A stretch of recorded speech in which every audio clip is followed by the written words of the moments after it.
Hey everyone, this is Eric and Jillian with Our Story, Our Time.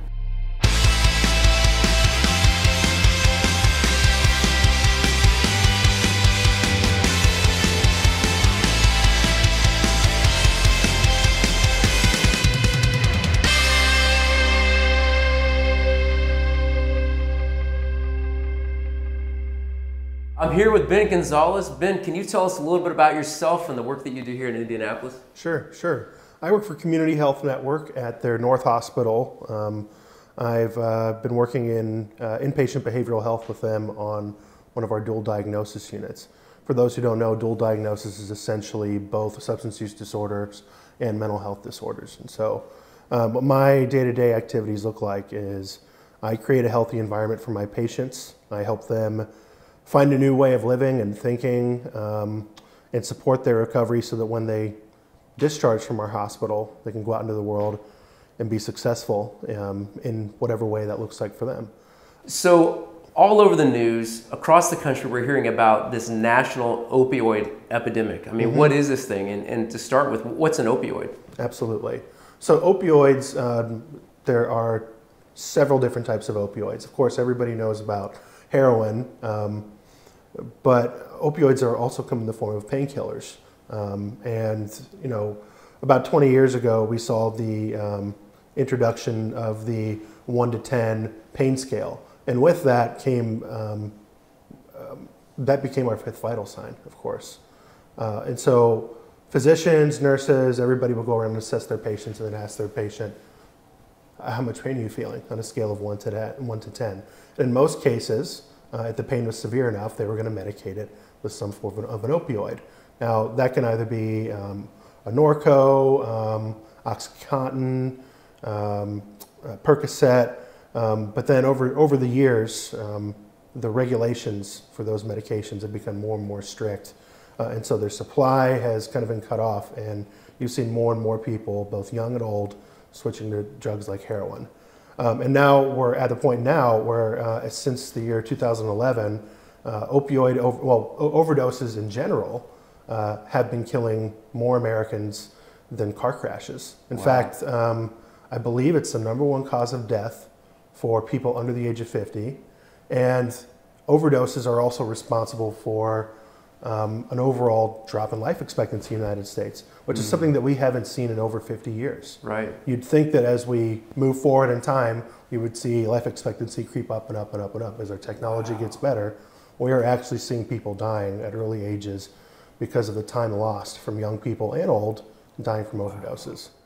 The way this epidemic is different is that it's not just centering itself in poor neighborhoods or in large cities or just on the East and West Coast. Now we are seeing more people dying of overdoses in states like Indiana, Ohio, Pennsylvania, here in the heartland, and not just in cities. Before, the average first-time user was a young black male, and now your average first-time user looks more like a young white female living in a suburb. Wow. And the other thing is that people start using mind-altering substances that eventually lead to an opioid use disorder or some other kind of addiction on average at the age of 12. Wow. And so we're seeing people start so soon, and by the time they get to the point where you're my age, it's really been a lifetime of use, and that's something that's very difficult to break. Yeah, wow. So Ben, why is this so important to you? Sure. Well, while I'm not a licensed counselor or a nurse or anything like that, I'm a person in long-term recovery. And what that means for me is I haven't found it necessary to use any mind or mood-altering substances in over 4 years. In fact, my drug of choice was heroin. And so once I found this new way of living that is my recovery, I found a calling in helping others find what I have found in many different forms, both in day-to-day patient care, as well as program development and healthcare leadership. Yeah. Can you tell us what it was like? I mean, to put yourself back there, how did that start, and what was it like to be in addiction? Sure. So, you know, I think that my story is unique in the fact that I don't come from a broken family or a broken home. I think that when most people think of people who have my illness, they think of people with very few opportunities, uneducated families, abuse in the home, and frankly, none of that was really my story. Both of my parents are retirees. They're both scientists, brilliant people, some of the smartest people that I know, and they're some of the most loving people that I know.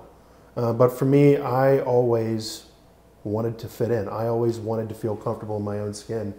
And I found that solution in opiates. I remember I used my first opiate when I got my wisdom teeth pulled, and within 3 days I had taken the entire prescription. And one thing led to the next. Somehow I was able to finish college in 4 years, but I found my solution to all of life's problems in opiates and other mind-altering substances. But that's how it starts. So it starts out as, for many, it starts out as becoming comfortable in your own skin, feeling good, and just enjoying the effects of the euphoria that's caused by an opiate. But very, very quickly, it becomes a necessity. In fact, the same part of your brain that tells you to get food and water is also the part of your brain that tells you to go get mind-altering substances like opioids. Wow. So, you really turn yourself into, over time, you turn into somebody that you don't even recognize. For me, I would say that one of the things that I value more than anything is my family, as well as helping other people. I think that I'm a pretty altruistic guy. But when I'm faced with the possibility of being in withdrawal for several days, I will take every single one of the things that I value and I will stomp on them. And that's because of how powerful this disease is and how powerless I become over it. Wow. And so, people will steal from their family. They'll rob people. They'll do things that could put them at risk of losing their children. And that is certainly my story. There are so many lines that I said that I would never cross that I ended up crossing in my own addiction. And some days I would look in the mirror and I wouldn't even recognize the person that was looking back at me.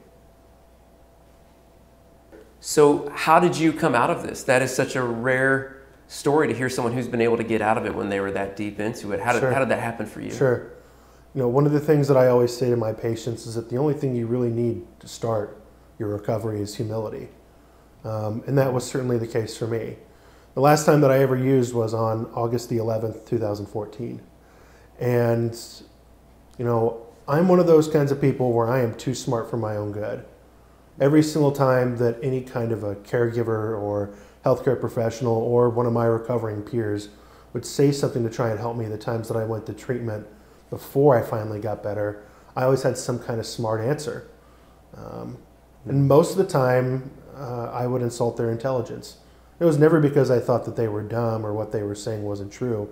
It's because I wasn't ready to come to terms with the fact that what needed to change was me and my thinking more than anything else. So on August 11th, 2014, I found myself in my family home after my 6th overdose.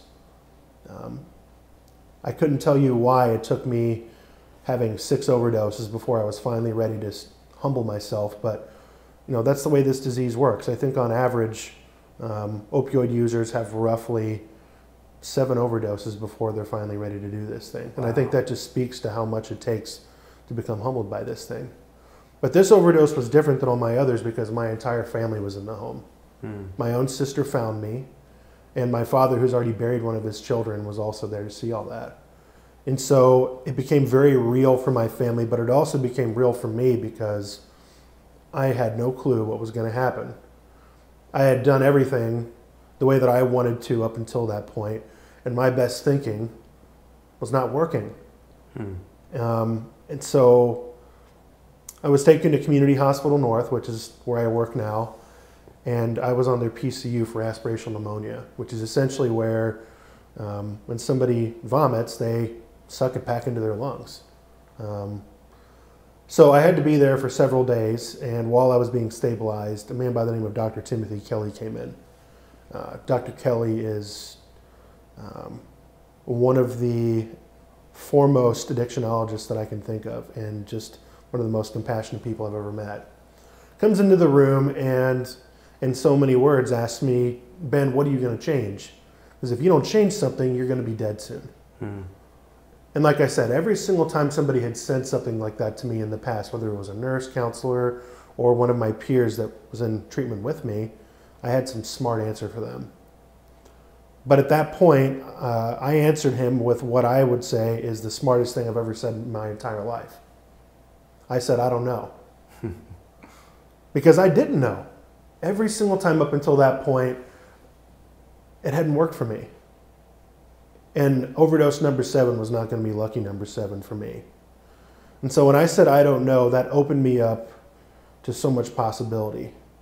I finally found myself in a palms up posture where I was ready to accept the help and wisdom of not only the medical profession, but also the 20 million people in the United States who are in recovery already. And so Dr. Kelly, he suggested that I go to a long-term program. And so I went and lived in a house full of guys that were trying to do what I did for the next 3 months. And I stayed in that humble posture. And I learned a couple things there that really changed my life.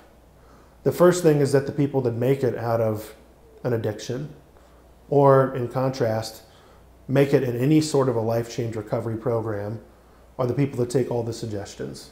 And so while I was there, we had these little chores that we had to do every day. Be things like clean the bathroom, sweep the driveway, vacuum the house.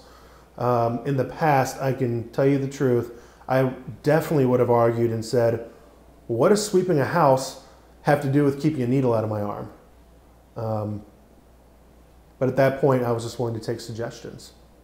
The other thing that I learned is that I need to do what my recovery needs me to do instead of what I want to do.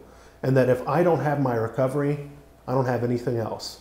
I don't get to be Uncle Ben, which is hands down my favorite job. I love my niece and my nephews. I don't get to go into work and take care of my patients. I don't get to be in not 1 but 2 master's programs. I will lose all those things, and eventually I'll even lose my pulse. Yeah.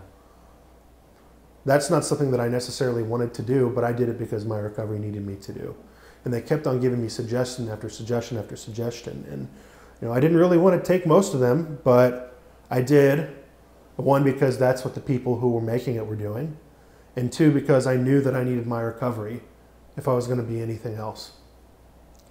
So eventually 9 months later, I'm there at the treatment center and I'm volunteering. And I have this counselor come up to me who, I was not very nice to her when I was her patient. I contradicted a lot of the things that she said. I told her that some of the things that she said were downright stupid. And she came up to me and in so many words, she said, Ben, everything about you has changed. Your aura, the way you talk, the way you interact with people, everything is different today. She noticed that, but you know who hadn't? I didn't notice. I'd been busy staying humble and being open to suggestions and getting out of my comfort zone. And in that process, I had turned from my false addicted self into this new man that I am today. It's incredible. The reason that I don't use today is because it's not necessary today. I have a new way of living and thinking and behaving that doesn't require the use of any mind-altering substance. I have new ways of handling life's ups and downs. And because of that, it's allowed me to be a professional, help others, help the nearly 4,000 patients that I've had in the past 3.5 years, be a graduate student, and eventually finish and be some kind of a healthcare leader and really take charge of this thing. And it's all because I was willing to say, I don't know. Ben, that's incredible. Dude, thank you for sharing. I mean, that's a lot of vulnerable stuff too. What do you feel like you would say to someone who's watching this right now and maybe they didn't realize how far-reaching this thing is, how it affects families that you would never think it would affect? Sure. What would you say to someone who is in this right now or has a loved one or a friend who's dealing with this right now? Because I have loved ones and friends who are dealing with this right now. What's some hope or encouragement you could give us?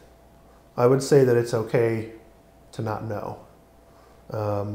I would say that the most freeing thing that I ever did in my recovery is being willing to say I don't know when I don't know. In fact, when I think of the wisest people in my life, they're not the people that are going to say, yeah, I know, to everything. They're the ones that when they don't know, they're willing to say it. And this is probably one of the toughest things I'll ever have to deal with in my life. And that's when change happened for me, is when I was willing to say that as well. Be willing to say that, and then be willing to get out of your comfort zone a little bit.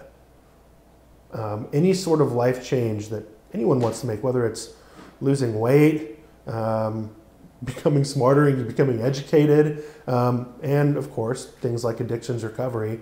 It's going to take getting out of your comfort zone, having conversations that you don't want to have, going to meetings that you don't want to go to, and frankly, doing those things when you don't want to do them is probably the best time to do them. Wow. That means you really need it the most.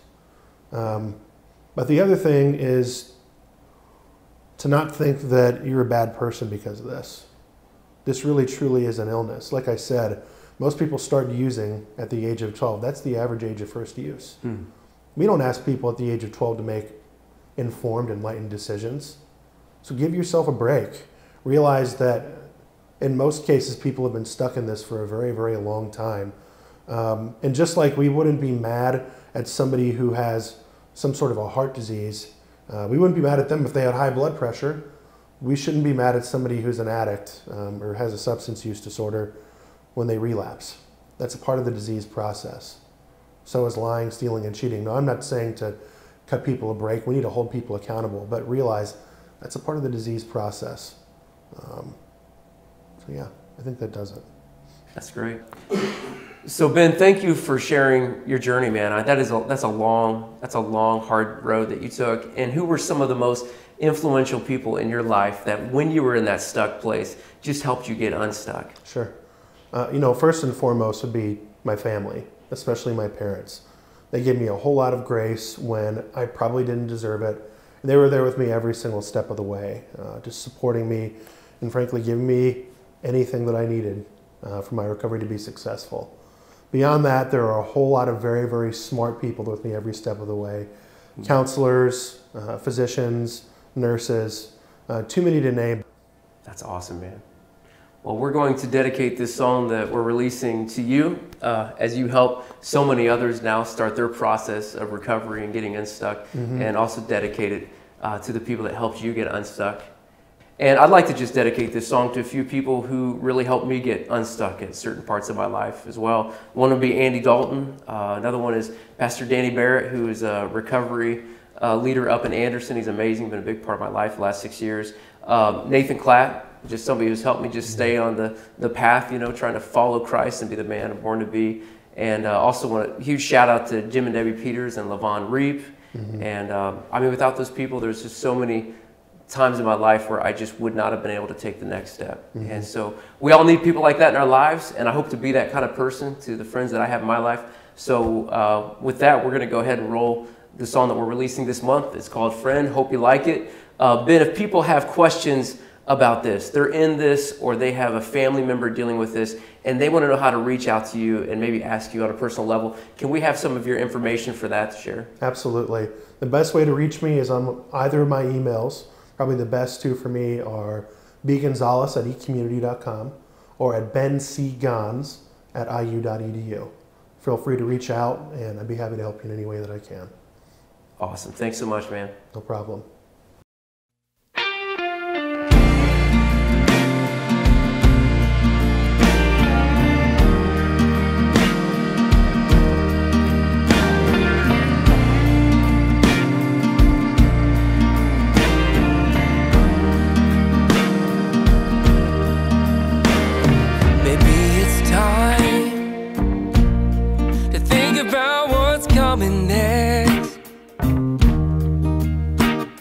Maybe it's time to let go of what we're wrong. Yeah, you've been here so long, just thinking it over. Oh, you've been here so long. Maybe it's time to move along.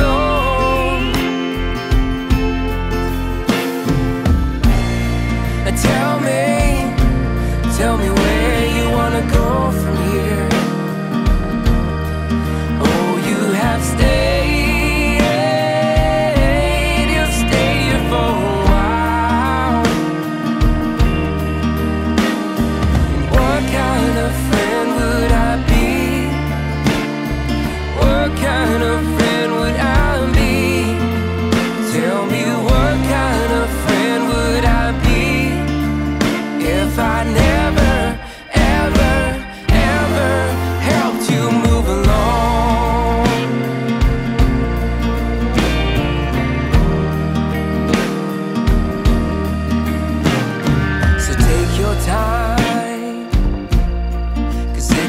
time to change.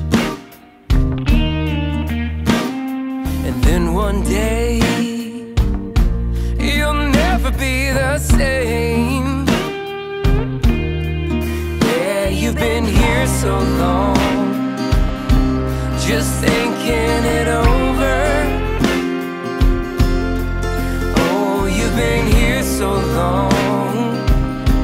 Maybe it's time to move along. Yeah.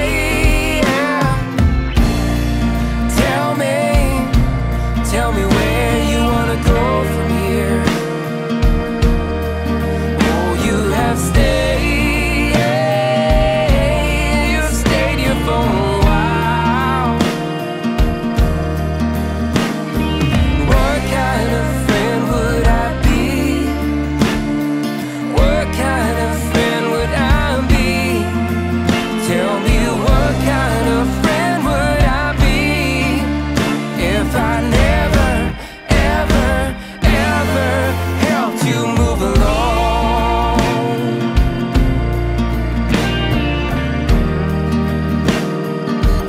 I wanna help you move along.